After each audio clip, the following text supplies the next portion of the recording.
প্রভু তুমি বলেছো রাসূল দেবে না, বলনি দেবে না মোর, বলনি দেবে না হামজা তারিক, খালিদ বিজয়ী সমর। প্রভু তুমি বলেছো রাসূল দেবে না। আপনারা কি কল্পনা করতে পারেন যে মানুষটি আপনাদের সামনে তাফসীর করবেন তিনি 3000 দিন জেল খেটেছেন? আমরা একদিন জেলে যেতে ভয় পাই, লুকিয়ে থাকি, মিথ্যা বলি, ফ্যাসিবাদের কাছে মাথা নত করি, কিন্তু 3000 দিন। আমরা তো অনেকবার শুনেছি আরব্য রজনীর 1000 দিনের গল্পের কথা, কিন্তু আজকে যিনি এই ময়দানে আমাদের সামনে উপস্থিত হয়েছেন তিনি 3000 দিন কারারুদ্ধ ছিলেন। ফ্যাসিবাদ তাকে অন্যায়ভাবে জুলুম করে কারাগারে অবরুদ্ধ রেখেছিল, কিন্তু পবিত্র কোরআনেরই তো ঘোষণা, মিথ্যা অপসৃত হবে, সত্য উদ্ভাসিত হবে। সেই ঘোষণা সত্যই প্রমাণিত হয়েছে। আজ আবার ফিরে এসেছেন ওয়াজের ময়দানে ইসলামিক স্কলার মাওলানা মুফতি আমির হামজা। আমরা ফিরে পেয়েছি, আমরা আরেকবার স্লোগান ধরি, মুফতি আমির হামজার আগমন, শুভেচ্ছা স্বাগতম, হামজা ভাইয়ের আগমন। সম্মানিত স্কলারের প্রতি বিনীত আহ্বান জানাচ্ছি তাফসীর শুরু করবার জন্য। এখন পবিত্র কোরআন থেকে তাফসীর করবেন বাংলাদেশের জনপ্রিয় ইসলামিক স্কলার, ইসলামিক পণ্ডিত এবং আমাদের প্রিয় অভিভাবক মাওলানা মুফতি আমির হামজা হুজুর। নারায়ে তাকবীর। একটুখানি আমাদের লাস্ট পর্যন্ত এপাশ ওপাশ আমরা দর্শক, আমাদের ভাই বুঝতে পারছেন যে অনেক লোক, একটু ফ্ল্যাশ লাইট জ্বালাবো আপনাদের, 1 মিনিট টাইম, 1 মিনিট। আমরা দেখতে চাই কোন পর্যন্ত আজকে হামজা ভাইয়ের জন্যে তাওহীদি জনতার এই জনস্রোত আজকে আমরা চারিদিকে দেখতে চাই। নারায়ে তাকবীর, নারায়ে তাকবীর। আল কোরআনের আলোক, আল হাদিসের আলোক, আমার নেতা তোমার নেতা হামজা ভাইয়ের আগমন যশোরবাসীর পক্ষ থেকে, খুলনাবাসীর পক্ষ থেকে লিল্লাহে তাকবীর। আসসালামু আলাইকুম ওয়া রাহমাতুল্লাহি ওয়া বারাকাতুহু।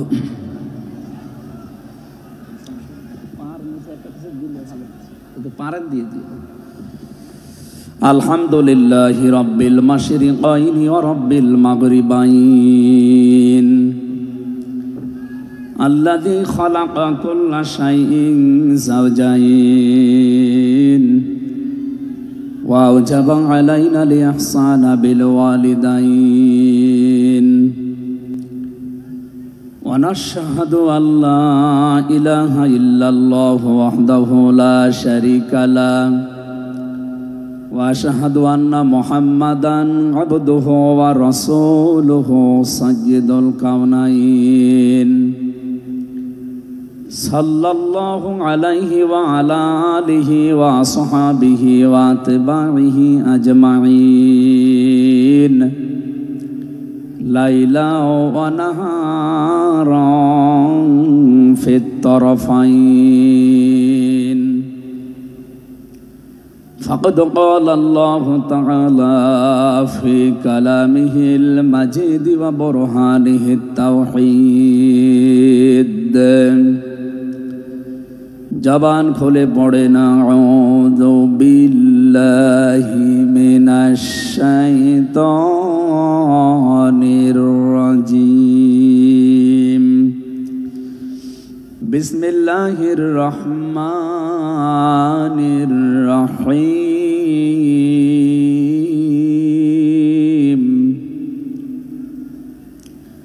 মুহাম্মাদুর রাসূলুল্লাহ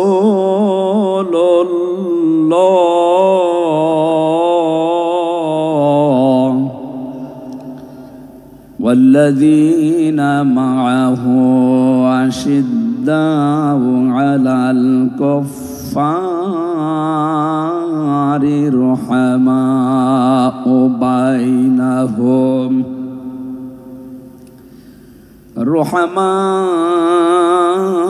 بينهم تراهم ركعا سجدا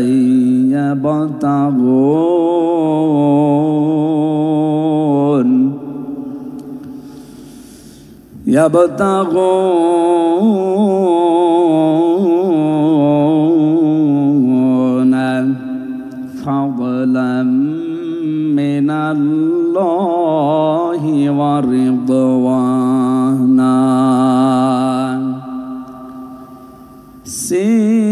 سيماهم في وجوههم من أثر السجود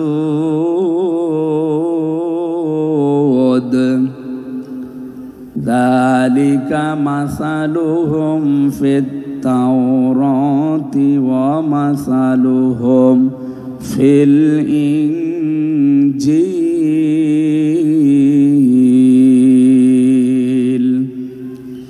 صدقت يا ربنا.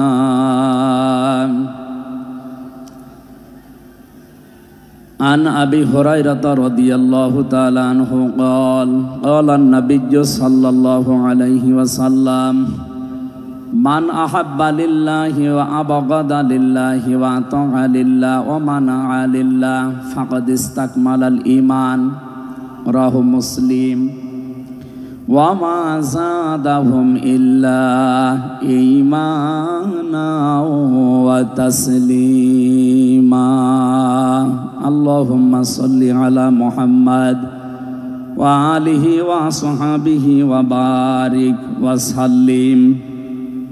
اللهم صل على محمد وآله وصحبه وبارك وسلم. اللهم صل على محمد وآله وصحبه وبارك وسلم. আলহামদুলিল্লাহ, বাংলাদেশের ঐতিহ্যবাহী জেলা যশোর আদ্দিন সকিনা মেডিকেল কলেজ প্রাঙ্গণে পোলের হাট যশোর 3 দিন ব্যাপী ঐতিহাসিক তাফসিরুল কোরআন মাহফিলের দ্বিতীয় রজনীর স্বনামধন্য সভাপতি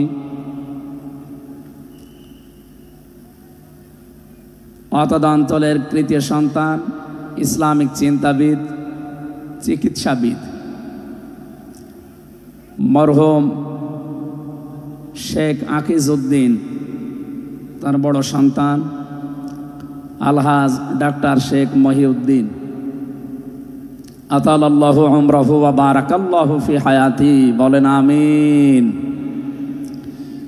এ মাহফিলে এতক্ষণ যিনি কথা বললেন ইসলামিক চিন্তাবিদ, মুফাসসিরে কোরআন ছোট ভাই মাওলানা রফিকুল ইসলাম মাদানী দামাত বারকাতুহুমুল আলিয়া। আগামীকাল যিনি আসবেন বিশ্বনন্দিত মুফাসসিরে কোরআন, ইসলামিক চিন্তাবিদ, বাংলাদেশের কৃতি সন্তান ডক্টর মিজানুর রহমান আজহারি দামাত বারকাতুহুমুল আলিয়া। আগামীকাল আসবেন আলেমদের মাথার তাজ, ইসলামিক চিন্তাবিদ, মুফাসসিরে কোরআন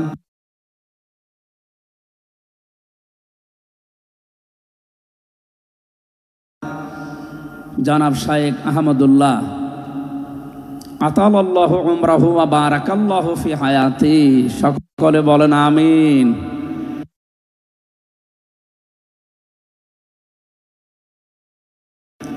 গতকাল এখানে যিনি আলোচনা রেখেছেন শাইখুল হাদিস ইবনে শাইখুল হাদিস, আমার কারাগারের সাথী, ইসলামিক চিন্তাবিদ, শিক্ষাবিদ,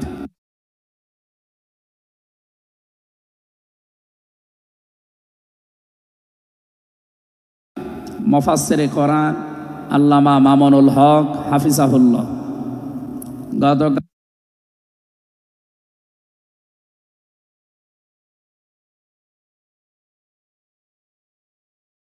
কাল আলোচনা রেখেছেন শ্রদ্ধাভাজন বড় ভাই মুফাসসিরে কোরআন আব্দুল হাই মোহাম্মদ সাইফুল্লাহ আতালাল্লাহু উমরাহু ওয়া বারাকাল্লাহু ফি হায়াতি। সকলে বলেন আমিন।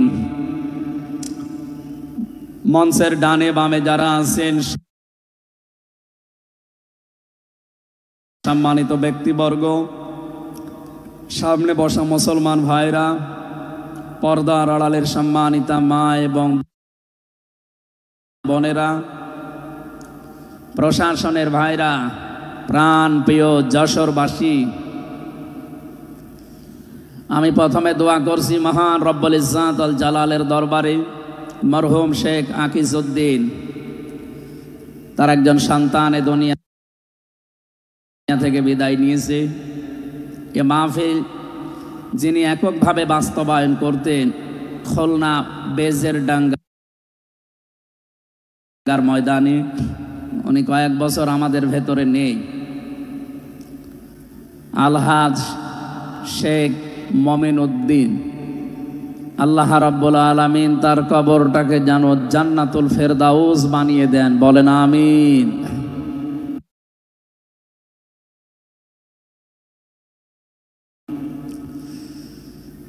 দল মত জাতি বর্ণ ধর্ম নির্বিশেষে কোরআনে কারিম শোনার জন্য যারা এই ময়দানে ছুটে এসেছি রাতের বেলা, আমরা যে খুশি প্রকাশ করার জন্য বলছি আলহামদুলিল্লাহ। সম্মানিত দুইজন উপস্থাপক, আজকে আপনাদের সামনে যারা কথা বলছিলেন আপনাদের যশোরের কৃতি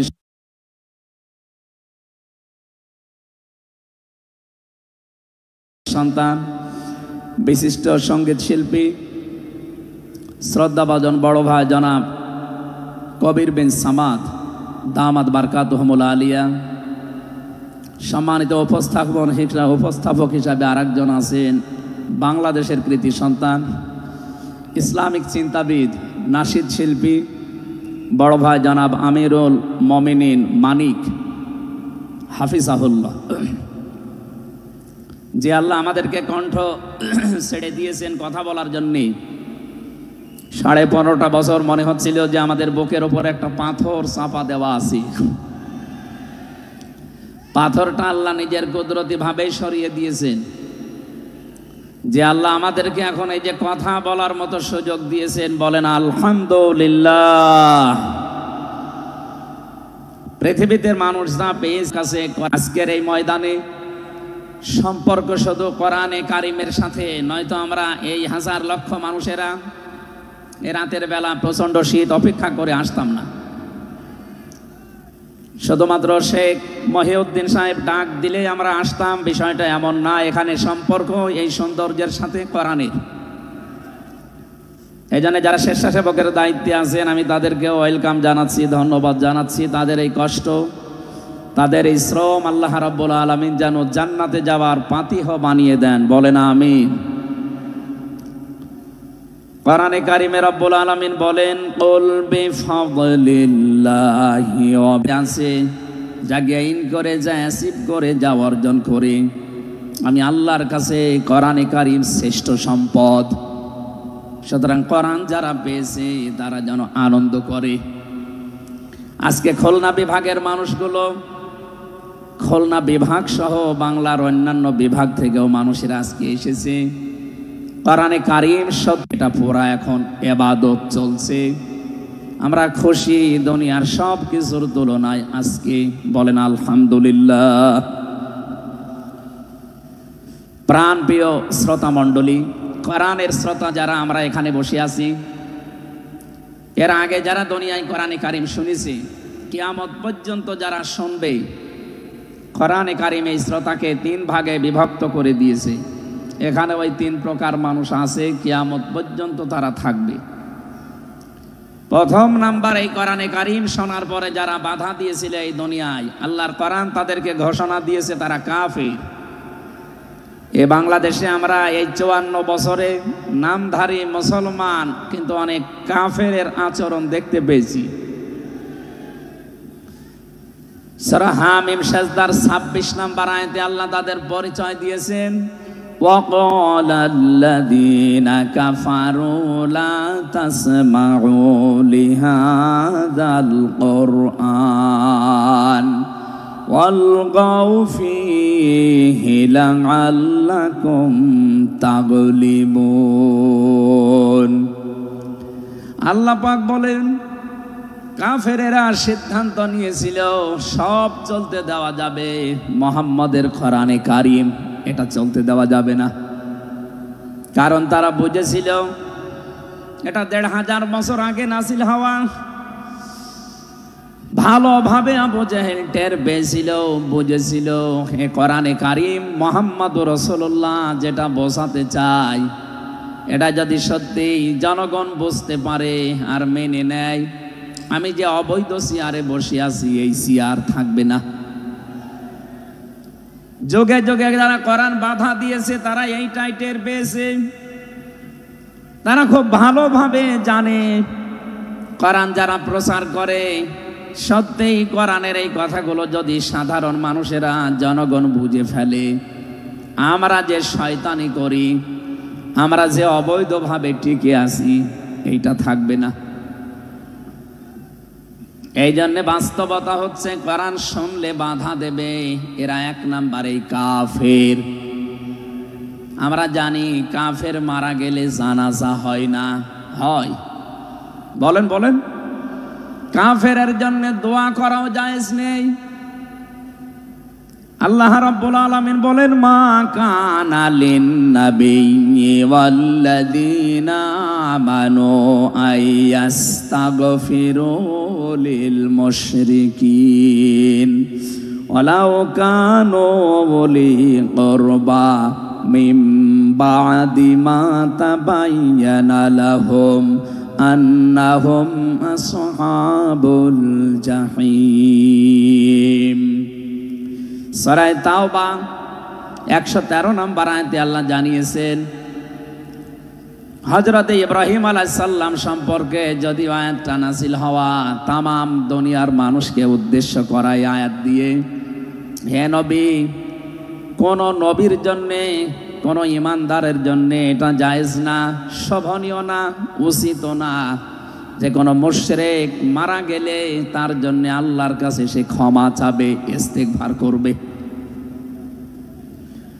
ওয়ালাউ কানু লি কুরবা, আল্লাহ পাক বলেন যদিও এটা নিজের নিকট আত্মীয় হয়, মা তাবায়্যানা লাহুম আন্নাহুম আসহাবুল জাহিম, যার প্রতি এটা প্রমাণ হয়ে গেছে যে লোকটা জাহান্নামে যাবে, যার কাজকর্ম, যার ঈমান আমল আকীদা দেখে টের পাওয়া যায়, এইরকম মানুষের জন্য কোনো ঈমানদার না কোনো নবীর জন্যও দোয়া করা, ইস্তিগফার করা জায়েজ নেই। বলেন নাউযুবিল্লাহ।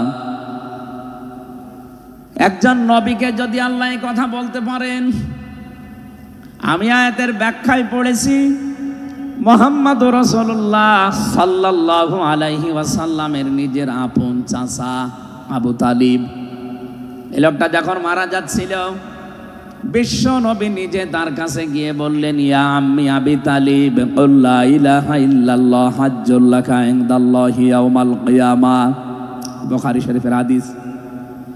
ডাক দিয়ে বললেন হে চাচা, জোরে বলা লাগবে না, আওয়াজগুলো শুধু আমার কানের কাছে মুখটা নিয়ে আস্তে করে আপনি বলেন লা ইলাহা ইল্লাল্লাহ, জোরে লা ইলাহা ইল্লাল্লাহ, লা ইলাহা ইল্লাল্লাহ,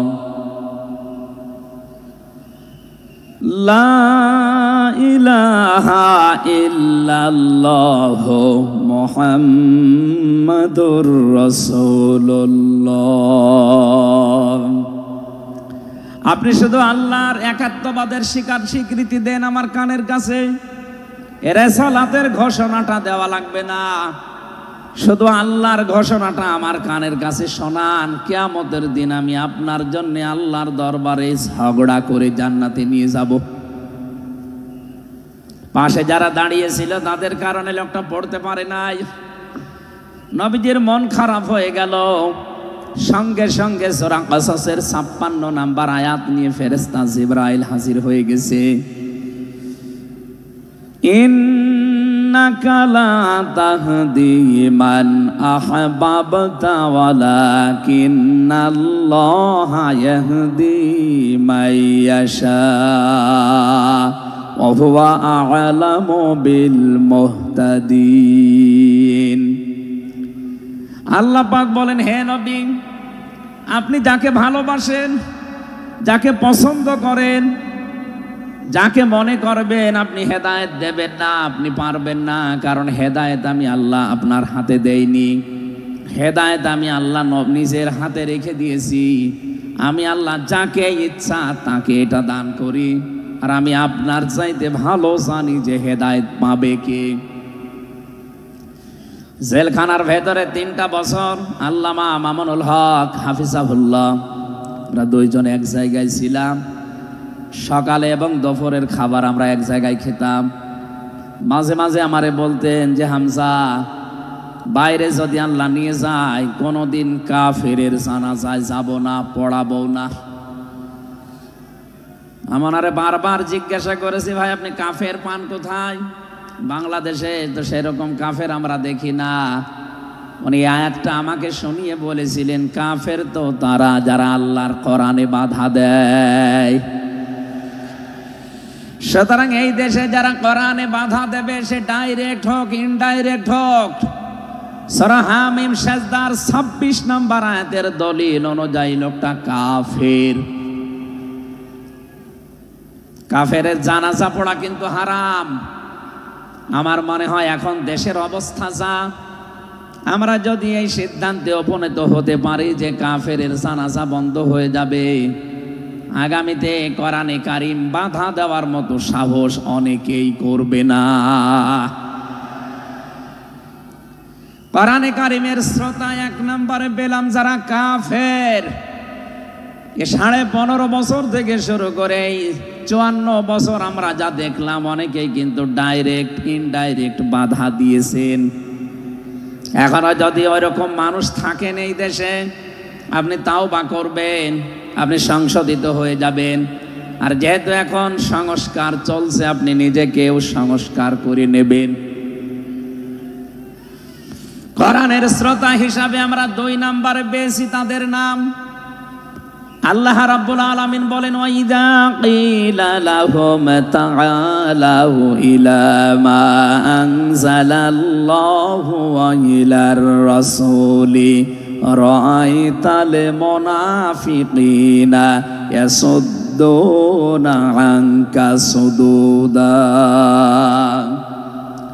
সূরা নিসার 61 নম্বর আয়াতে আছে, হে নবী, মানুষদেরকে আপনি যখন বলবেন আসো আল্লাহর বিধানের দিকে আসো, রাসূলের জীবনের দিকে আসো, আপনি দেখতে পাবেন অনেক মানুষ শুনতেও আসবে কোরআন, আপনার কথাও শুনতে আসবে, কিন্তু যখন দেখবে যে এগুলো কোরআনের সাথে আমাদের জীবনের মিল নেই, রাসূলের এই আদর্শের দিকে ডাকে, এগুলোর সাথে বাস্তবতা আমাদের মেলে না, রাআইতাল মুনাফিকিনা ইয়াসুদ্দুনা আনকা সুদুদা, আপনি দেখতে পাবেন ও মানুষগুলো আস্তে করে আপনার কাছ থেকে পেছন ফিরে কেটে পড়ছে। বলেন নাউজুবিল্লাহ।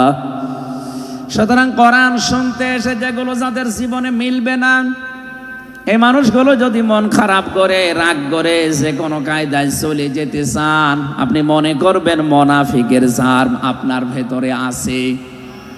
আল্লাহ আমাদের হেফাজত করুন, বলেন আমিন। 3 নম্বর শ্রোতার বর্ণনা পেয়েছি সূরা আনফালের 2 নম্বর আয়াতে। আল্লাহ পাক বলেন, ইন্নামাল মুমিনুনা আল্লাযীনা ইযা যুকিরাল্লাহু ওয়াজিলাত কুলুবুহুম ওয়া ইযা তুলিয়াত আলাইহিম আয়াতুহু যাদাতুহুম ঈমানা ওয়া আলা রাব্বিহিম ইয়াতাওয়াক্কালুন। চিৎকার করে বলেন আল্লাহু আকবার।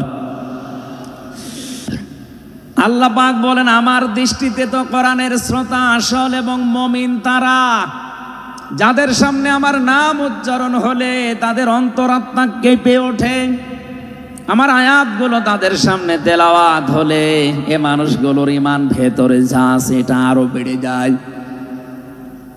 এখানে জাদাতহুম ঈমান আর ব্যাখ্যায় আমি দেখেছি শরীরের পশমগুলো দেখবেন আপনি হঠাৎ খাড়া হয়ে যাবে, বাম স্তনের 2 আঙ্গুল নিচে একটা গোস্তের টুকরা আছে, ওটা কাঁপবে, কাঁপাকাঁপি করবে, একটা অনির্বচন শোক আপনি আলাদা অনুভব করবেন।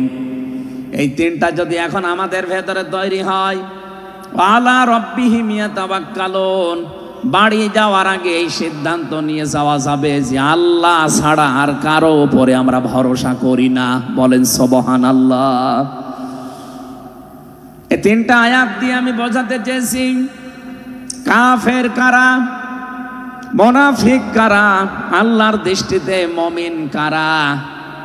3 নাম্বারে এই তরিকায় যদি আমরা এই 3টি গুণ অর্জন করতে পারি, আজকে আল্লাহর কথাগুলো শুনলে আপনার ভেতরে কাঁপ ধরবে।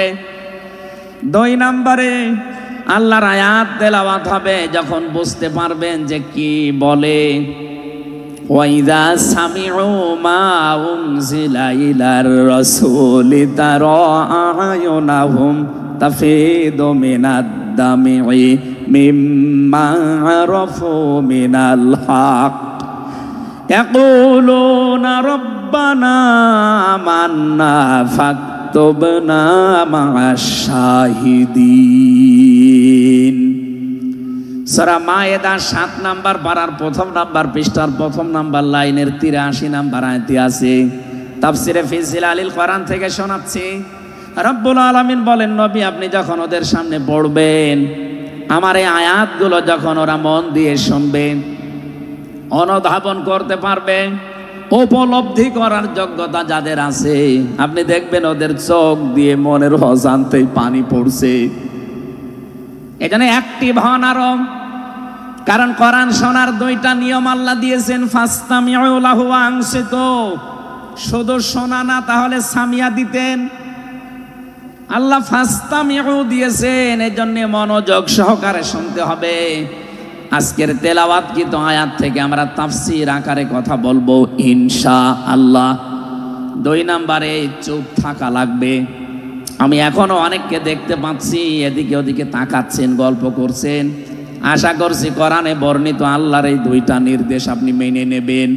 1 নাম্বারে চুপ থাকবেন, 2 নাম্বারে মনোযোগ সহকারে শুনবেন।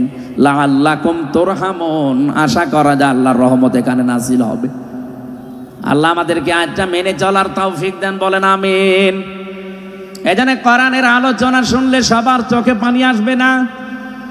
যারা এটা উপলব্ধি করতে পারবে, অনুধাবন করতে পারবে, আপনি দেখবেন তাদের মনের অজান্তেই কখন যেন চোখ দিয়ে পানি গড়িয়ে পড়ছে, তারা নিজেরাও টের পাবে না। আল্লাহ যেন এই 3 নাম্বার এই প্রকার শ্রোতা হিসাবে আমাদের কবুল করেন, বলেন আমিন। দরুদ আর সালাম পাঠ করছি আমাদের নবী মুহাম্মদুর রাসূলুল্লাহ সাল্লাল্লাহু আলাইহি ওয়াসাল্লামের প্রতি, যার প্রতি কোরআনে কারীম আল্লাহ নাযিল করেছেন। সেই কোরআনকে যদি আপনি জিজ্ঞাসা করেন, হে কোরআন, যার উপরে নাযিল হলে তার সম্পর্কে তোমার ভেতরে কোনো কিছু আছে, কোনো পরিচয়?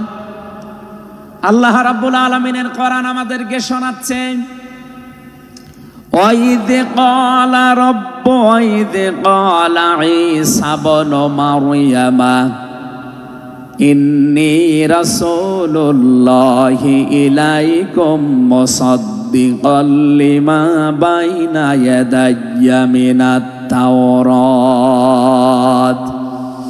আয়াতের শেষের দিকে আল্লাহ ইসমহু আহমাদ এই শব্দ দিয়ে জানিয়েছেন, হযরত ঈসা আলাইহিস সালাম তিনি জানিয়ে গিয়েছেন এই পৃথিবীতে আমার পরে একজন নবী আসবে যার নাম হবে আহমাদ। আমাদের নবীর পরিচয়টা আল্লাহ কোরআনে কারীম যিনি নাযিল করলেন তার উপরে, তার ভেতরেই তার নামটা আল্লাহ সংরক্ষণ করে দিয়েছেন। প্রশ্ন আসতে পারে, এক একজনের তো বহু নাম আমরা দেখি। হে কোরআন, তোমার ভেতরে কি মুহাম্মাদুর রাসূলুল্লাহ সাল্লাল্লাহু আলাইহি ওয়াসাল্লাম এই নাম তোমার ভেতরে আল্লাহ কি তার সম্পর্কে দিয়েছেন নাকি? আমরা যে তেলাওয়াত করেছি সূরা ফাতিহা, এই সূরা থেকে যেহেতু আজকে আলোচনা করব, এই সূরার প্রথম আয়াতে আমার আল্লাহ আমার নবীর নামকে উল্লেখ করে জানিয়েছেন। এটা 29 নাম্বার আয়াত। মুহাম্মাদুর রাসূলুল্লাহ। সূরা ফাতিহার 29 নম্বর আয়াতটা আমরা পড়েছি, 4 ভাগের 1 ভাগ। এই আয়াত থেকে আমরা আজকের আলোচনার বিষয় সাজিয়েছি। আমার আজকের বিষয়বস্তু, আমরা মুহাম্মাদুর রাসূলুল্লাহর উম্মত হতে চাই। সত্যি যদি আল্লাহর দৃষ্টিতে বিশ্বনবী মুহাম্মাদুর রাসূলুল্লাহর উম্মত আমরা হতে চাই, মাস্ট বি তেলাওয়াতকৃত আয়াতের এই বর্ণিত গুণগুলো আমাদের এখন থেকেই অর্জন আরম্ভ করা লাগবে। আমি সহ যারা এসেছি অবশ্যই আল্লাহ এই গুণগুলো এখন থেকে যেন পালন করার তৌফিক আমাদেরকে দান করেন, আমিন। সূরার নাম সূরা ফাতিহা। ফাতাহ মানে বিজয়। এ সূরার প্রথম আয়াতের ভেতরে এই শব্দটা আছে, এখান থেকে নামকরণ করা হয়েছে। আল্লাহ রাব্বুল আলামিন বলেন, ইন্না ফাতাহনা লাকা ফাতহাম মুবিনা। অবশ্যই হে নবী, আমি আপনাকে একটা সুস্পষ্ট বিজয়ের সুসংবাদ দিচ্ছি। এই বিজয়ের ঘটনা তো ঐতিহাসিকভাবে ইবনে কাসিরের ভেতর থেকে আমি শিক্ষার জন্য এবার বলছি। এদিকে খুব অ্যাক্টিভ হয়ে থাকবেন। এই সূরা ফাতিহার 18 নম্বর আয়াত। আমার যতটুকু পড়াশোনা আছে, আমার যতটুকু লেখাপড়ার স্টাডি আছে, এই আয়াতটা এখন বাংলাদেশে সবচাইতে বেশি প্রয়োজন। সূরা ফাতিহা 18 নম্বর আয়াত। যে যেখানে আছেন, দাঁড়িয়ে আছেন, বসে আছেন, শুয়ে আছেন, কান এবার খাড়া করে দেন। হুদায়বিয়ার সন্ধির যে ঘটনা আমরা শুনেছি এতদিন পর্যন্ত, শুধু শুনেছি অনেকে, কিন্তু এখান থেকে শিক্ষাটা আজ অনেকে নেয়নি। বাংলাদেশের এখন যে অবস্থা, এই শিক্ষা নেওয়ার সময় এখনই। নবীজি 1400 মানুষ নিয়ে এসেছিলেন সাহাবায়ে কেরাম নিয়ে হজ করার জন্যে। হুদায়বিয়া নামক যে জায়গাটা, এখন কূপ আছে এখানে, এই জায়গায় নবীজি আশ্রয় নিলে আস্তানা গাড়লেন, তাঁবু গাড়লেন। কাফেরদের পক্ষ থেকে এখানে প্রতিবন্ধকতা সৃষ্টি করা হয়েছে যে না, আপনাদেরকে আমরা আর যেতে দেব না। বিশ্বনবী তাদেরকে প্রস্তাব দিলেন যে আমরা কিচ্ছু নিয়ে আসিনি সাথে করে, শুধু হজ করেই চলে যাব। কাফেরদের পক্ষ থেকে আওয়াজ এলো, না, আপনাকে আমরা যেতে দেব না, তবে আমাদের একটা প্রস্তাব আছে। আপনি যদি আগামী বছরে আসেন, হজ করে যেতে পারবেন, কিন্তু এবছরে আপনাদেরকে আমরা আল্লাহর ঘর কাবায় যেতে দেব না। কি নিষ্ঠুর আচরণ! তাকান, আল্লাহ পাকের নবী আল্লাহর ঘর তাওয়াফ করবে, বাধা দিচ্ছে যারা আল্লাহকে বিশ্বাস করে না তারা। বাংলাদেশে 50টা বছর কোরআনে কারীম প্রচার করেছে যারা, কোরআনের পাখি শহীদ আল্লামা দেলাওয়ার হোসাইন সাইদি রহমতুল্লাহ আলাইহি, তার নামে মামলা দেওয়া হয়, কেস দেওয়া হয়, তিনি নাকি ধর্মীয় অনুভূতিতে আঘাত দিয়েছে।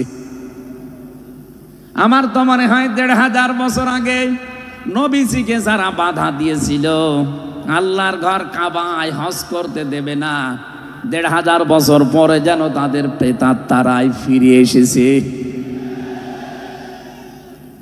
আল্লাহর নবী বললেন, ঠিক আছে, ওসমানকে পাঠালাম। হযরত ওসমান ইবনে আফফান রাদিয়াল্লাহু তাআলা আনহু তিনি গেলেন। হযরত ওসমানকে তারা আটক করার পরে ঘোষণা দিয়ে দিল, কতিলা ওসমান ইবনে আফফান, ওসমানকে হত্যা করা হয়েছে। এ সংবাদ যখন নবীজির কাছে এসেছে, যশোরবাসী খুব খেয়াল করেন, এখানে হযরতে ওসমানকে তারা হত্যা করার ঘোষণা দিয়ে মিথ্যা একটা সংবাদ পাঠিয়ে দিয়েছে নবীজির কাছে। নবীজি সাহাবায়ে কেরামকে বললেন, যারা ইহরামের কাপড় পরে এসেছিলে সব এখন খুলে ফেলো। সাহাবায়ে কেরাম বলেন, হে রাসূল, ইহরামের কাপড় খুললে হজ? বলে, হজ আগামী বছর। বাংলার মুসলমানেরা, আমি কেন বলছি আয়াতটা 2-1 মিনিট পরে আপনি টের পাবেন। দ্বিতীয় নম্বর, নবীজি বললেন, আজকে রমজান মাস এটা। এ রমজান মাসের এখন আর আধা ঘন্টা 1 ঘন্টা সময় আছে মাত্র ইফতারি করার। এখনই ভেঙে ফেলো, ইফতারি করে ফেলো। দরকার আগামীতে রোজা আবার রমজানের সিয়াম আবার করে দেওয়া যাবে। যে 2টা সিদ্ধান্ত নিলেন 2টাই ফরজ, একটা রোজা একটা হজ। নবীজি কিন্তু জানতেন ইহরামের কাপড় খুলে ফেললে হজ ভেঙে যাবে, আর একটু পরেই তো ইফতারি করলে রোজাটা হয়ে যায়। বিশ্ব নবী বলেন না এক্ষুনি রোজা ভেঙে ফেলো। আবার বলছে গান খাড়া করেন, আমি কিন্তু 2 মিনিটের ভেতরে জায়গায় যাব। এত বড় 2টা বড় বড় ফরজ বিধান নবীজি লঙ্ঘন করছেন। কারণটা কি? কারণ একটাই, ওরা একজন নিরপরাধ মানুষকে আটক করে হত্যার ঘোষণা দিয়েছে। আপনি বাংলাদেশকে 15.5 বছরের সাথে ওই ঘটনাটা মিলান। একটা নিরপরাধ মানুষ, মাত্র একজন, তাকে আটক করে হত্যার ঘোষণা দেওয়ার কারণে যদি নবী মুহাম্মদ রাসূলুল্লাহ হজ ছেড়ে দিতে পারেন, রোজা ছেড়ে দিতে পারেন, তিনি ওই বাবলা গাছের নিচে হাত দিলেন। সাহাবায়ে কেরামকে বললেন আমার হাতের উপরে সবাই হাত লাগাও, আমি আজকে তোমাদেরকে বায়াত গ্রহণ করাবো, শপথ নেব তোমাদের কাছে। 1399 জন নবীর সাথে আছে। আর হযরত ওসমানকে যেহেতু তারা আটক করেছে, এই 1399 জন সবাই নবীজির হাতের উপরে একটার পরে হাত দিতে আছে। বিশ্ব নবী ডাক দিয়ে বলেন সাহাবীরা, জিবরাইল এই মাত্র সূরা ফাতিহা এই সূরার 18 নম্বর আয়াতটা আমাকে তেলাওয়াত করে শুনিয়ে গেল। জিবরাইল এসেছিল, তোমরা কেউ দেখতে পাওনি। জিবরাইল আয়াতটা শুনিয়েছে, লাকাদ রাদিয়াল্লাহু আনিল মুমিনিনা ইয ইউবাইউনাকা তাহতাশ শাজারাতি ফাআলিমা মা ফি কুলুবিহিম ফানজালাস সাকিনাতা আলাইহিম ওয়া আসাবাহুম ফাতহান করিবা। খুব খেয়াল করেন, সেই সময় পর্যন্ত আমি চলে এসেছি। নবীজি নিজের বাম হাতটা সাহাবায়ে কেরামদের উপরে রেখে বললেন, সাহাবীরা আজকের এই বায়াতের উপরে, শপথের উপরে আল্লাহ পাক নিজেই জানিয়েছেন যে তিনি রাজি হয়ে গেছেন। আয়াতটা শুরু করার আগে আল্লাহ 2টা তাকিদ দিয়েছেন, লাম এবং কদ। লাকাদ রাদিয়াল্লাহু আনিল মুমিনিন। আল্লাহ পাক বলেন আমি নিজে মুমিনদের উপরে অবশ্যই অবশ্যই রাজি হয়ে গেছি। রাজি হব না, হয়ে গেছি। তাহতা শাজারাতি, এই গাছের নিচে আপনার হাতের উপরে যারা হাত দিয়ে আজকে শপথ বাক্য পাঠ করছে যে ওসমান হত্যার বদলা না নিয়ে কেউ মদিনায় ফেরত যাবে না, আমি আল্লাহ তাদের মনের খবর যেহেতু জানি, ফাআলিমা মা ফি কুলুবিহিম, তারা যে শপথ নিচ্ছে এটা কিন্তু লোক দেখানোর জন্য না, এটা মন থেকেই। ফানসালাস সাকিনাতা আলাইহিম, তাদের উপরে আমি আল্লাহর প্রশান্তি নাযিল হয়ে গেছে অলরেডি। ওয়াসাবাহুম ফাতাহান করিবা, তাদেরকে আমি আসন্ন একটা বিজয়ের সুসংবাদ দিচ্ছি। সুতরাং এই বায়াতের দোয়ানের উপরে যেহেতু সবাই হাত দিয়েছে, ওসমানের হাতটা এখানে নেই, হে নবী আপনার বাম হাতটা উপরে তুলে ধরেন, এইটাই আমি ওসমানের হাত হিসাবে মেনে নিলাম। তার মানে 1400 মানুষের উপরে আমি আল্লাহ অলরেডি রাজি হয়ে গেছি।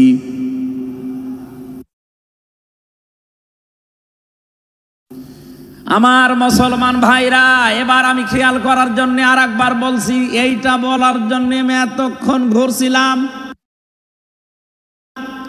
একটা নিরপরাধ মানুষকে ওরা মিথ্যা তথ্য ছড়িয়েছে যে আটক করা হয়েছে, মেরে ফেলা হয়েছে, হত্যা করা হয়েছে। নবীজি একজন মানুষের জীবনের বদলা নেওয়ার জন্য 1400 মানুষকে তিনি বায়াত করাচ্ছেন, শপথ বাক্য পাঠ করাচ্ছেন। একটু খেয়াল করেন তো, একজন মানুষের জীবনের জন্য জীবন দিতে প্রস্তুত 1399 জন, আর নবী সহ। এমন বাক্য তিনি পাঠ করিয়েছেন, এমন শপথ নিয়েছেন যে আল্লাহ অলরেডি রাজি হয়ে আয়াত নাজিল করছেন। নবীজি বললেন ওরা ওসমানকে হত্যা করেছে। ওসমান একজন নিরপরাধ মানুষ, একটা নিরপরাধ মানুষকে বিনা কারণে আটক করে হত্যা করেছে, ওদের কোনো ক্ষমা নেই। আমরা আজকে এই 1400 মানুষ শপথ নিলাম, ওদেরকে হত্যার প্রতিশোধ না নিয়ে আমরা কোনোদিন আর মক্কা মদিনায় ফেরত যাব না। আমার তো মনে হচ্ছে বাংলাদেশে এখনো বহু মানুষ বিনা কারণে যাদেরকে হত্যা করা হয়েছে, নিরপরাধ মানুষগুলোকে ফাঁসির কাস্টে ঝোলানো হয়েছে, কত মানুষকে মৃত্যুর দিকে ঠেলে দিয়েছে। এখনো জিন্দা শহীদ জনাব এটিএম আজহারুল ইসলাম এখনো জেলখানায় পৌঁছতেছে। বানানো বিচার ব্যবস্থা, বানানো বিচারপতি, নিজেদের উকিল, নিজেদের পিপি, নিজেদের সাক্ষী, নিজেদের রায় সব দিয়ে একটা মানুষকে আর 17 বছর আপনি আটক করে রেখেছেন। আমার তো মনে হয় এখন সময়ের দাবি। সূরা ফাতিহা থেকে যেহেতু তাফসীর শুনছেন, আজ এই বাংলার 18 কোটি জনগণের উপরে যদি আল্লাহ পাক খুশি হতে চান, এই নিরপরাধ মানুষগুলোকে জেলখানা থেকে মুক্ত করা লাগবে।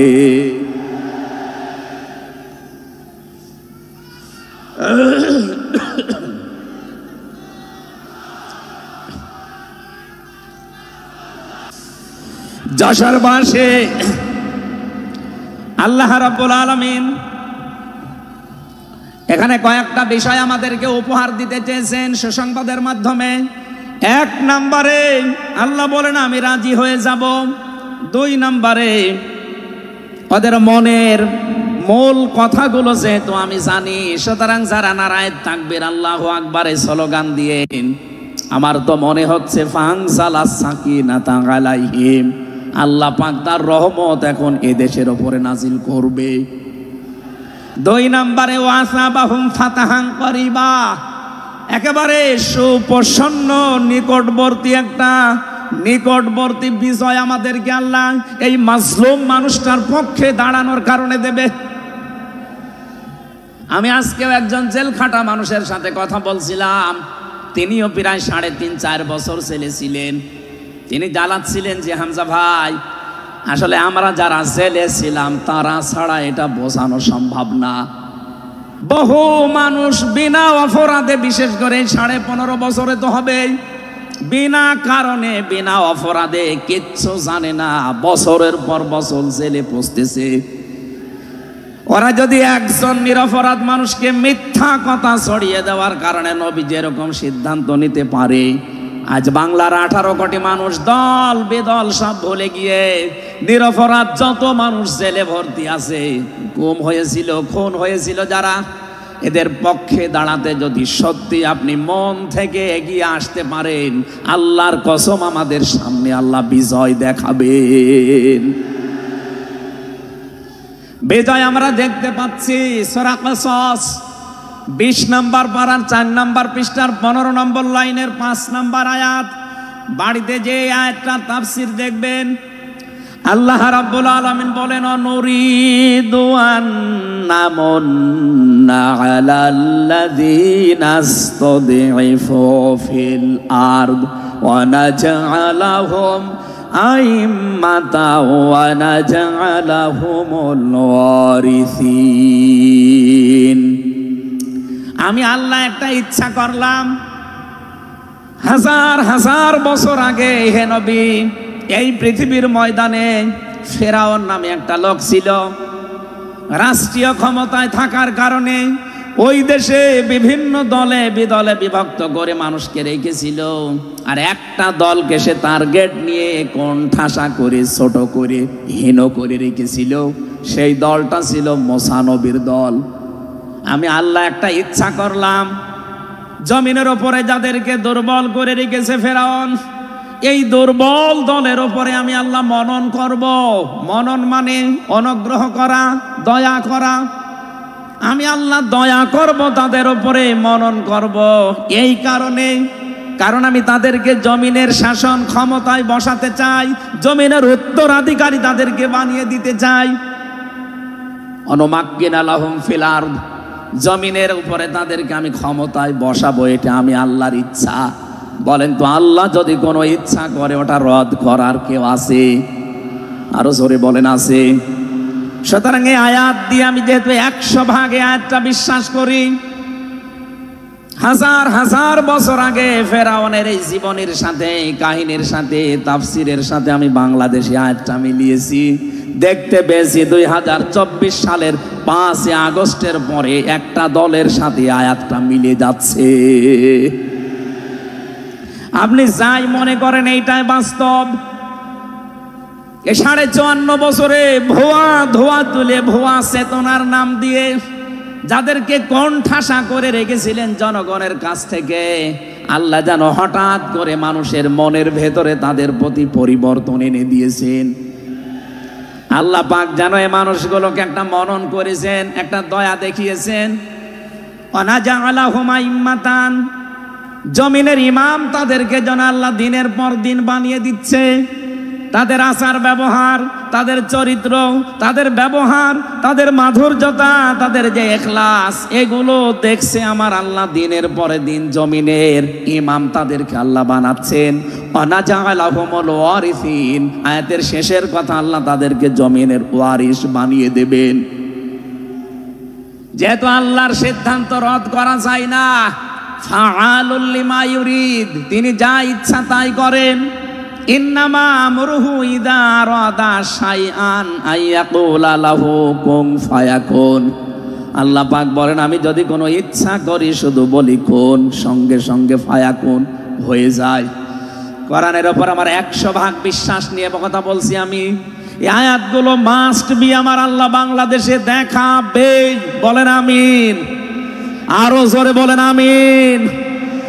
6 নম্বর আয়াত হচ্ছে অনুমাক্কিনা লাহুম ফিল আরদ, আমি আল্লাহ তাদেরকে জমিনের চেয়ারে ক্ষমতায় বসিয়ে দেব। কেন জানো? অনুরিয়া ফিরআউনা ওয়া হামানা ওয়া জুনুদাহুমা মিনহুম মা কানু ইয়াহদারুন, আমি আল্লাহ দেখাতে চাই ফেরাউনকে, হামানকে আর তার সৈন্যবাহিনীকে, তারা তাদেরকে সবচাইতে বেশি ভয় করত জমিনে যাদেরকে, সেই মুসা নবীর দলকে আমি আল্লাহ জমিনের শাসন ক্ষমতায় বসিয়ে তাদেরকে দেখাবো। এই 54 বছর জালেম এবং মুনাফিকরা সবচাইতে বেশি ভয় বাংলাদেশে যাদেরকে করেছে, তাদের প্রতি মানুষের মন মানসিকতা আল্লাহ ঝুঁকিয়ে দিয়েছেন। এই জন্য কোরআনের আয়াতের উপরে বিশ্বাস করে বলছি, এই বাংলাদেশে যারা নিরপরাধ মানুষ আছে তাদেরকে যদি 5 তারিখের পরে বিভিন্ন আন্দোলনের কারণে, মানবিকতার কারণে ছেড়ে দেওয়া হয়, বিশেষ করে ম্যাডাম খালেদা জিয়াকে আপনি ছেড়ে দিয়েছেন। এরপরে আমরা দেখতে পেলাম আব্দুল সালাম পিন্টু ভাইকে ছেড়ে দিয়েছেন। এরপরে গিয়াসউদ্দিন মামুন ভাইকে ছেড়ে দিয়েছেন।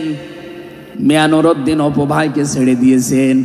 আমরা চাই জনাব এটিএম আজহারুল ইসলামকেও মুক্তি দেওয়া হোক।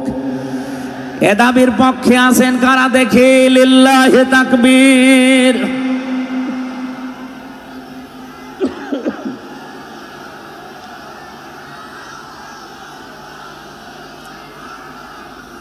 আলহামদুলিল্লাহ। ভাই আমি আয়াতটা পড়লাম এই জন্যে, 1500 বছর আগে একটা নিরপরাধ মানুষের পক্ষে দাঁড়ানোর কারণে যদি আল্লাহ এতগুলো সুসংবাদ দিতে পারে, সাকিনা নাজিল করা, সুপ্রসন্ন, একেবারে নিকটবর্তী বিজয় দেওয়া, আমরা যদি আজ নিরপরাধ মানুষগুলো যারা আজ জুলুমের শিকার হয়ে 15.5 বছর 17 বছর মানবেতর জীবন যাপন করছে, আমি তো 3 বছর তার ভুক্তভোগী। 3টা বছর আমাদেরকে ফাঁসির কন্ডেম সেলের ভেতরে 24 ঘন্টা লকআপ দিয়ে রাখতেন। কি করেছিলাম আমরা? আজকে এই যে মাহফিলের 6 জন আলেমের ভেতরে আমরা 3 জনই এক জায়গায় ছিলাম জেলখানায়, আর বাকি 3 জনের ভেতরে একজন তো বাইরের দেশে, আর 2 জন আব্দুল হাই সাইফুল্লাহ, শাইখ আহমদুল্লাহ, 2 জন মুসলিম। তাদেরকেও কোরআনের কথায় দেশে 15.5 বছর আপনারা বলতে দেননি। এজন্য আমি আয়াত থেকে যেটা শিক্ষা দিতে চাই, কাটছাট কথা বলছি, বাংলাদেশে যদি আল্লাহর সাকিনা প্রশান্তি মনে এবং বাইরে আপনি দেখতে চান, সুপ্রসন্ন বিজয় যদি দেখতে চান, অবশ্যই আপনাকে নিরপরাধ যারা এখনো পর্যন্ত বিভিন্ন জায়গায় মাজলুম হয়ে আছে তাদের পক্ষ নেওয়া লাগবে। এক কথা বলুন, আল্লাহ আজকে আমাদের জীবনে 100% মেনে চলার তৌফিক দেন, বলেন আমিন। এই সূরা ফাতিহা থেকে আমরা পড়েছি 29 নম্বর আয়াত। আমাদের আলোচনার বিষয় মুহাম্মদুর রাসূলুল্লাহর উম্মত কারা। রব্বুল আলামিন বলেন মুহাম্মদুর রাসূলুল্লাহ, মুহাম্মদ সাল্লাল্লাহু আলাইহি সাল্লাম আল্লাহর রাসূল। হে নবী, দুনিয়ার কেউ যদি আপনার রিসালাত স্বীকার না করে, কেউ যদি সাক্ষী না দেয়, আমি আল্লাহ নিজে সাক্ষী দিয়ে দিলাম আপনি আমার রাসূল। সুতরাং এই বাংলার জমিনে কেউ যদি নবীর আদর্শ না মানে, বিশ্ব নবীর কোনো ক্ষতি হবে না, আল্লাহরও কোনো লস নেই, যত ক্ষতি আমাদের। কথা বলে না কেন? কোরআনের চোখ লাগিয়ে দেখতে পাচ্ছি এদেশে হাজারো মানুষ জাহান্নামে দৌড়াচ্ছে, কারণ নবী মুহাম্মদুর রাসূলুল্লাহ বাদ দিয়ে পৃথিবীতে যদি অন্য কাউকে কিয়ামত পর্যন্ত কেউ আদর্শ মেনে চলে, কোরআনের কসম দিয়ে বলছি মাস্ট বি লোকটা জাহান্নামী। এজন্য এরকম আচরণে যারা আছেন, বুঝে হোক না বুঝে হোক, আল্লাহ রাব্বুল আলামিনের পরিচয় দেওয়ার আগে আমার আল্লাহ রাসূলের পরিচয় আমাদের কাছে দিয়েছেন।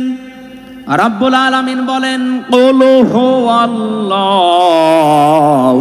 আহাদ আল্লাহুস সামাদ লাম ইয়ালিদ ওয়া লাম ইউলাদ ওয়া লাম ইয়াকুল লাহু কুফুয়ান আহাদ। এখানে আল্লাহর একাত্মবাদের শিক্ষা দেওয়া হচ্ছে। আল্লাহ পাক বলেন হে নবী আপনি বলুন, অথচ শোনানো হচ্ছে যার কথা, তার কথা তো আগে বলার দরকার ছিল। এখানে আগে রিসালাতের ঘোষণাটা দেওয়া হয়েছে, কুল হে নবী আপনি বলুন। ও বাংলার মুসলমানেরা, ফেরাউনের জীবনী পড়ে আমি দেখেছি সে কিন্তু আল্লাহর একাত্মবাদের ঘোষণা দিয়েছিল, কিন্তু রিসালাতের ঘোষণা দেয়নি, এজন্য লোকটা ঈমান পায়নি। বাংলাদেশে বহু মানুষকে আমরা দেখতে পাচ্ছি আল্লাহর কথা বললেও বলেন আমরা কি নামাজ পড়ি না, রোজা রাখি না, আমি কি হজ করি না, দান সাদকা করি না। এগুলো সব আল্লাহর বিধান। এগুলোর পাশাপাশি আল্লাহর প্রেরিত পুরুষ যিনি আমাদের এই জামানায়, আল্লাহর প্রেরিত পুরুষ যিনি কিয়ামত পর্যন্ত, তার নাম মুহাম্মাদুর রাসূলুল্লাহ। জ্ঞানী মানুষ যারা বসে আছেন এক কথায় তারা বুঝবেন আমি জানি। আজ বিশ্ব নবীর আদর্শ বাদ দিয়ে আপনি কার আদর্শ মানেন আপনার বিবেকের কাছে প্রশ্ন করেন। এটা রাজনীতি মনে করে কেউ যদি চলে যান আপনার কপালে আগুন লাগবে, আপনারও মরণ হবে ফেরাউনের মতো। আল্লাহকে মেনেছিল কিন্তু রিসালাত মানে নাই। এদেশে আজ অনেকেই আল্লাহর কথা বললে নামাজ পড়ে, রোজা রাখে, হজ করে আসে, দান সাদকা করে। আরে ভাই এগুলো সবই আল্লাহর বিধান। আপনি আল্লাহকে মানেন, কিন্তু তার প্রেরিত পুরুষ এই জামানায় যিনি কিয়ামত পর্যন্ত, তার নাম মুহাম্মাদুর আবার জোরে বলেন মুহাম্মাদুর রাসূলুল্লাহ। এতক্ষণ পর্যন্ত যা বললাম আমি আশা করছি আপনি বুঝেছেন। বিশ্ব নবী বাদ দিয়ে অন্য কারো আদর্শ এই জমিনে মানা যাবে না। মানলে আপনি বুঝে মানেন, আর না বুঝে মানেন আপনি জাহান্নামী। এখন যদি মুসা আলাইহিস সালাম আসে দুনিয়ায়, যদি ঈসা নবী এখন আসে, আর আমরা কেউ যদি আল্লাহর নবী মুহাম্মদুর রাসূলুল্লাহকে বাদ দিয়ে ঈসা নবী মুসা নবীকেও মেনে চলি, নিছক আপনি জাহান্নামী। এটা রেকর্ড হচ্ছে, সারা দুনিয়ায় যাবে। সূরা আলে ইমরানের 80 নম্বর আয়াত। অন্য ধর্মে যারা আছেন, ইহুদি খ্রিস্টান আহলে কিতাব যারা দাবি করেন, এমনকি এই মুশরিকদের ভেতরেও যারা, বৌদ্ধদের ভেতরে যারা অমুসলিম, তাদেরকে বলছি আপনারা ভুল পথে আছেন। আপনারা যাদেরকে নবী নাম বলে চলেন, যিশু বলেন, ঈসা আলাইহিস সালামকে, মুসা আলাইহিস সালামকে আপনারা জোসেফ বলে ডাকেন, আপনাদের ওই সমস্ত নবীগুলো তাওরাতে ইনজিলে অলরেডি ঘোষণা দিয়েই গেছে যে আমাদের পরে একজন শেষ নবী আসবে, তার নাম মুহাম্মাদুর রাসূলুল্লাহ বা আহমদ। তাকে যদি তোমরা জীবদ্দশায় পেয়ে যাও, পৃথিবীর সব কিছু ছেড়ে দিয়ে তার আদর্শটা গ্রহণ করবা, নয়তো পথভ্রান্ত হয়ে পথভ্রষ্ট হয়ে জাহান্নামে যাওয়া লাগবে। যাকে মেনে চলার দাবি করেন সেই যিশু, সেই যোসেফ, হযরত ঈসা নবী, হযরতে মুসা নবী, তারাই যেহেতু ঘোষণা তাওরাতে ইনজিলে দিয়ে দিয়েছে, হয়তো আপনাদের পুরোহিত যারা, ধর্মগুরু যারা, ঠাকুর যারা আপনাদেরকে শোনায় না। এই সত্য বিধান আপনি ইনজিলে পড়েন, আমার শেষের শব্দ ছিল ফিত তাওরাতি ওয়াল ইনজিল। এই দুইটা কিতাব আপনারা পড়ে দেখবেন, এখানে আমাদের নবী, শেষ নবীর বর্ণনা আছে 903 জায়গায়। বলেন আল্লাহু আকবার। আল্লাহ পাক প্রথম শব্দে জানাতে চেয়েছেন, হে নবী, কেউ যদি আপনাকে স্বীকার না করে, কেউ না মানে, আমি আল্লাহ নিজে ঘোষণা দিলাম, ওয়াল্লাযীনা মাআহু আশিদ্দাউ আলাল কুফফার। আপনার সঙ্গে সাথী যারা হবে, আপনার সাথে যারা থাকবে, আপনার উম্মত বলে যারা কিয়ামত পর্যন্ত দাবি করবে, তাদের ভেতরে এই গুণগুলো মাস্ট বি পাওয়া যাবে। যশোরবাসী, এবার আপনাদের জন্য আপনি মিলান তো এই আয়াতটা নিজের জীবনে আছে কিনা। ওয়াল্লাযীনা, আর যারা, মাআহু, আপনার সঙ্গে থাকবে, আশিদ্দাউ আলাল কুফফার, তারা কাফেরদের প্রতি বজ্রকণ্ঠ হবে। কালকে মাওলানা মামুনুল হক, আমি ছিলাম কালকে চট্টগ্রামের ফেনীতে, একটু লাইভ দেখেছি। উনি কিন্তু শেষের দিকে এটা জানিয়েছেন, ওঠো, বজ্রমুঠি করো, ঘোষণা দাও। এ কথা বলেনি? এই কথা বলেন না কেন? ওনার এইটাই সামারাইজ, আশিদ্দাউ আলাল কুফফার, কাফেরদের প্রতি কঠোর হওয়া লাগবে। সেই সময় এখন অলরেডি চলছে। প্রতিবেশী নামে আমাদের যারা আছে, যেহেতু প্রতিবেশী পাল্টানো যায় না, এজন্য আমরা বেশি কিছু বলছি না। আমরা আশা করব যে প্রতিবেশীর চরিত্র পাল্টাবে। নবীজি প্রতিবেশী সম্পর্কে এত বেশি কথা জানিয়েছেন, মাঝে মাঝে বলতেন, জিবরাইল, প্রতিবেশী সম্পর্কে যত কথা তুমি বলো, মনে হয় যে আমার জমি জায়গার ভাগও দেওয়া লাগবে। যেহেতু এত দামি জিনিস প্রতিবেশী, এত গুরুত্বপূর্ণ, আপনাদেরকে তো আমরা আর পাল্টাতে পারবো না, আমাদের জমির সাথে আপনাদের জমি। এই জন্যে বলছে আপনারা চরিত্র পাল্টাবেন। আপনি মাইক্রোসফট, ভয়েস অফ আমেরিকা, এগুলো সব খ্রিস্টানরা, ইহুদিরা চালায়। তারা আজ তামাম দুনিয়ার 257টা রাষ্ট্রে কিন্তু অলরেডি জানিয়ে দিয়েছে, বিশ্বে সবচাইতে বেশি মিথ্যা কথা বলা হয় ভারতে। পৃথিবীর 257টা রাষ্ট্রের ভেতরে সবচাইতে বেশি সংখ্যালঘুরা নিরাপত্তার সহিত বাস করে বাংলাদেশে। অথচ এই দুইটা এতদিন, এই 54 বছর আমরা স্বাধীন হয়েছি, 54টা বছরে আমাদের পেছনে এই মিথ্যা দুইটা তথ্যই প্রতিবেশীরা ছড়িয়েছে। সারা দুনিয়ার মোড়লদেরকে বলতো যে বাংলাদেশে সংখ্যালঘু নির্যাতন হয়। এদেশের গোবিন্দ পরামানিক, কুমার কি সেন যেন, কয়েকজন মিলে তারা বিবৃতি অলরেডি মাঝে মাঝাই দিচ্ছে যে আগস্টের 5 তারিখের পর থেকে বাংলাদেশে আমরা সবচাইতে বেশি নিরাপত্তায় আছি সংখ্যালঘুরা। এখনো তো কোরআনে কারিম এই দেশে কায়েম হয়নি। আমি কোরআনের এই অনুষ্ঠান থেকে আপনাদেরকে গ্যারান্টি দিতে পারি, আল্লাহর কসম, কোরআনে কারিম যদি এদেশের রাষ্ট্রীয় ক্ষমতায় চলে আসে, বাংলাদেশের সবচাইতে বেশি নিরাপদে থাকবে সংখ্যালঘুরা। একজন মুসলমানের মাথায় যদি কেউ আঘাত করে, একটা গুনাহ হবে। একটা অমুসলিমের গায়ে যদি কেউ আঘাত করে, ডবল গুনাহ হবে। বাংলার মুসলমানেরা অনেকে মনে করেন যে এটা মনে হয় নতুন হাদিস। না, আপনি একজন মুসলমানকে আপনি মারলেন, আপনার নিজের ভাই, সে আল মুসলিম ও আখুল মুসলিম, কিন্তু অমুসলিম আপনার ভাই, এ কথা কোরআনেও নেই, হাদিসেও নেই। কি কথা বলেন এখন? তিনটা বিষয় যদি কারো ভেতরে পান, সে যেই হোক। এক নম্বরে কেউ যদি আমার কেবলাকে কেবলা মনে করে, ফাহুয়া আখি, সে আমার ভাই। দুই নম্বরে আমার জবাই করা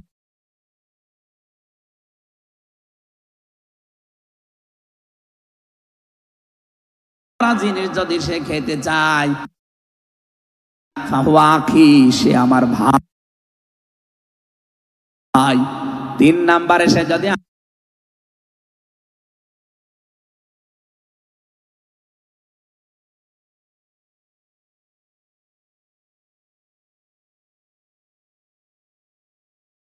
আমার মতো নামাজ পড়ে, সে আমার ভাই। সুতরাং এই তিনটা বিষয়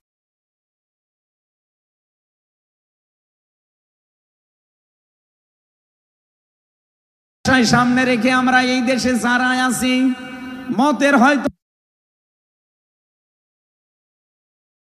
মিল নেই, দলের হয়তো নামের মিল নেই, কিন্তু এই তিনটা বিষয় যারা মানবেন, আমার মতো নামাজ পড়বেন, আমার কাবাকে কাবা মনে করবেন, আমার জবাইকে তো ব্যস্ত আপনিও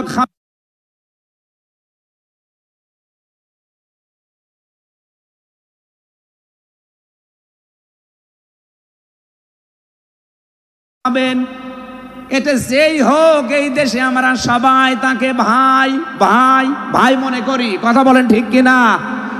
এই তিনটার বাইরে যারা আছেন তারা তো আর আমার ভাই না। তাদের সম্পর্কে কি? তারা আমার এই দেশের আমানাত। এক নম্বরে এই সংখ্যালঘু যারা আছে, হিন্দু হোক, খ্রিস্টান হোক, বৌদ্ধ হোক, মুশরিক হোক, যাই হোক, যারা আছে তাদের ওপর যদি আপনি অত্যাচার করেন, তাদের মন্দির ভাঙেন, তাদের দেবতাকে গালি দেন, তাদের মাথায় বাড়ি দেন, চাঁদাবাজি করেন, এক নম্বরে জুলুমের গুনাহ হবে, দুই নম্বরে আমানতের খেয়ানতের গুনাহ হবে। এই জন্য আমরা সাবধান থাকি। আগস্টের 5 তারিখের পরে আমরা অনেকের চরিত্র একটু ওলট পালট দেখতে পাচ্ছি। আশা করছি আপনি থামবেন, নয়তো কিন্তু বদনাম হয়ে যাচ্ছে। আপনি গোয়েন্দা বিভাগের খোঁজ রাখেন, তারা কিন্তু সব নখদর্পণে রেখেছে, কে কি করছে এটা সব তারা দেখছে। এই জন্য আমরা এমন কোনো আচরণ না করি, আপনার নিজের ভুলের কারণে নিজের পায়ে আবার কোড়াল লেগে যায়। তারা সব দেখতে পাচ্ছে এই 4.5 মাসে কারা মানবতার জন্য কাজ করে, কারা দেশের জন্য কাজ করে, কারা এই 2780 জন মানুষ হাসপাতালের বেডে কাতরাচ্ছে, এদের কাছে কারা গেছে, সব খোঁজ তাদের কাছে আছে। 2732 জন মানুষ হত্যা হয়েছে একজনের নির্দেশে। এতগুলো শহীদ পরিবারের পাশে কারা কারা দাঁড়াচ্ছে, সব তাদের কিন্তু ডকুমেন্ট আছে। এই জন্য আপনি মনে করছেন আমি ডুবে ডুবে জল খাবো, গণনা যেন শুধু ওই 14 দল বাদ দিয়ে আমরা যারা মাজলুম আছি, এই মানুষগুলো যেন রাষ্ট্রের দায়িত্ব পায়, আর কোরআন আর হাদিস দিয়ে বাংলাদেশের 56,000 বর্গ মাইল চলে। কারা কারা রাজি আছেন দেখে? লিল্লাহি তাকবীর।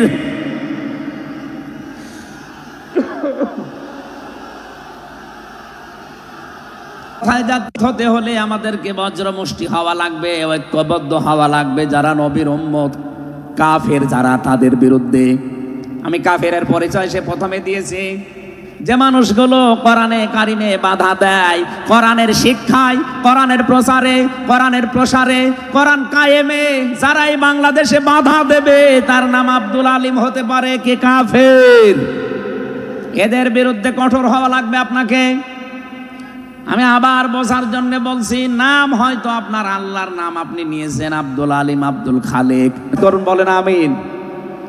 কাফেরদের যত অনুষ্ঠান আছে সেখানেও কড়াকড়ি করা লাগবে আপনাকে। কে বলেছে ধর্ম যার যার উৎসব সবার? এটা কুফরি কথা।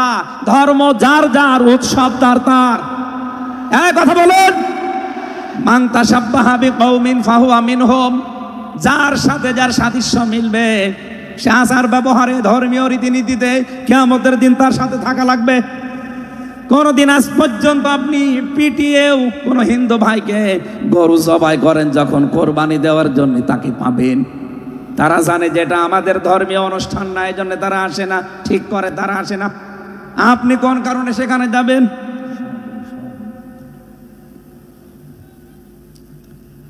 রোহামা ও বাইনাহুম। দ্বিতীয় নম্বরে আমরা পেয়েছি নিজেদের ভেতরে মহব্বত, ভালোবাসা, সম্প্রীতি, মায়া, মমতা, এটা নিজেদের ভেতরে বাড়ানো লাগবে। আপনি নবীর উম্মত হতে চান অথচ এটা নিজেদের ভেতরে আরো দূরত্ব তৈরি করেন না, এটা নিজেদের ভেতরে আরো স্যাক্রিফাইস করে হোক, ডাকাডাকি করে হোক, নিজেদের ভেতরে এটা তৈরি করা লাগবে আরো বেশি। তার অহম রুক্কান সজ্জাদা, হে নবী আপনার উম্মত যারা আপনার সাথে যারা আছে তাদেরকে দেখতে পাবেন আল্লাহর সন্তুষ্টি এবং অনুগ্রহ তালাশ করার জন্যে তারা রুকু এবং সেজদাকারী অবস্থায় তাদের দেখতে পাবেন। নবীর উম্মত যারা এসেছেন, অন্য ধর্মের লোকদেরকে বাদ দিলাম, বিশ্ব নবীর উম্মত যারা এখানে বসে আছেন, আমাদের উচিত হবে যতদিন আজরাইল না আসে ফরজ নামাজ আমরা কোনোদিন ছেড়ে দেব না। আরো জোরে বলেন। আল্লাহ যেন এটা মেনে চলার তৌফিক দেন আমাদের একেবারে জীবনের শেষ দিন পর্যন্ত। 2 নম্বরে ফরজ নামাজের সময়টুকু যেভাবেই হোক বের করে আপনি আদায় করেন। সুন্নত নফল ওইগুলো যদি পড়তে না পারেন পরবর্তীতে পড়বেন, কিন্তু ফরজ নামাজ কেউ ছেড়ে দিয়ে সে আল্লাহর আয়ত্ত থেকে বের হয়ে যায়। বলেন নাউজুবিল্লাহ। সাহাবা একরাম আল্লাহর দরবারে যে 7টা কারণে কবুল হয়েছিলেন তার ভেতরে 1 নাম্বার কারণ ছিল এই মানুষগুলো আল্লাহর বিধান সামনে পেলে পৃথিবী ভুলে যেতেন। আব্দুল্লাহ আনসারী রাদিয়াল্লাহু তাআলা আনহুর জীবনী পড়েছি। এই লোকটা আল্লাহর বিধান সেজদাকে সামনে রাখতে গিয়ে নিজের স্ত্রীকে এক কাপড়ে গর্তের ভেতরে বসিয়ে রেখেছিল, নিজের ছেলেকে শিকল দিয়ে বেঁধে রেখেছিল, তারপরও আল্লাহর বিধান সেজদা সে ভুলে যায় নাই। আমাদের এরকম কঠিন পরিস্থিতি এখন হয়তো আসেনি, তারপরও আমরা অনেকে বিনা কারণে ফরজ নামাজ ছেড়ে দেই। আমি নামাজের কথা মুসলমানদের কাছে সচরাচর বলতে চাই না, কারণ একজন মুসলমান আর একজন কাফেরের ভেতরে পার্থক্য নামাজ। নামাজ যদি কেউ না পড়ে সে মুসলমান থাকে কি করে? সুতরাং আজান হওয়ার পরে মুসলমান যাবে মসজিদে নামাজ আদায় করতে, মানুষ টের পাবে যে লোকটা মুসলমান। রিজালুল্লাহ তুলহিহিম তিজারাতু ওয়ালা বাইউন আন যিকিরিল্লাহ ইলা আখিরি আয়াত। মুসলমান ব্যবসায়ী যারা তাদের পরিচয় আল্লাহ দিয়েছেন। আল্লাহ রাব্বুল আলামিন বলেন, এই পৃথিবীর ময়দানে যারা মুসলমান ব্যবসায়ী আজান হওয়ার সঙ্গে সঙ্গে ব্যবসা প্রতিষ্ঠান বন্ধ করে দিয়ে তারা সেজদায় দৌড়াবে। ইয়াবতাগুনা ফাদলাম মিনাল্লাহি ওয়া রিদওয়ানা। এখানে আল্লাহ 2টা শব্দ ব্যবহার করেছেন। আল্লাহর ফজল যদি কেউ চায় তাহলে অবশ্যই তাকে মসজিদে যাওয়া লাগবে। আল্লাহুম্মা ইন্নী আসআলুকা মিন ফাদলিকা, ফজলের জন্য জমিনে আল্লাহ পাঠিয়েছেন আমাদেরকে, আর রহমতের জন্য তার ঘর মসজিদে পাঠিয়েছেন। এজন্য আল্লাহর রহমতের জন্য 5 বার আল্লাহর ঘরে আমাদেরকে যাওয়ার নির্দেশ দিয়েছেন আল্লাহ। আর যদি ফজল অনুগ্রহ পেতে চাই রিজিক, এগুলোর জন্য জমিন, এই জমিন আল্লাহ আমাদেরকে হালাল রুজি উপার্জন করার যে ব্যবস্থা, এরকম ময়দান যেন তৈরি করে দেন। বলেন আমিন। সিমাহুম ফি ওয়ুজুহিহিম মিন আসারিস সুজুদ। আল্লাহ বলেন এদের এই চিহ্নগুলো, সেজদার চিহ্নগুলো এদের চেহারার বিভিন্ন জায়গায় ফুটে উঠবে। কিয়ামতের ময়দানে এই চিহ্ন দেখে দেখে নবী সুপারিশ করে করে জান্নাতে নিয়ে যাবে। হয় কপালে, নাই নাকে, নাই হাতে, যে সমস্ত জায়গায় সেজদা দেওয়ার জন্য আপনি জমিনে লাগিয়েছিলেন এই জায়গাগুলো কিয়ামতে চমক দিতে থাকবে। আল্লাহ আমাদের প্রত্যেককেই এই 5টি গুণ অর্জন করার মাধ্যমে বিশ্ব নবীর খাঁটি উম্মত হওয়ার তৌফিক দিন। আমিন, আল্লাহুম্মা আমিন।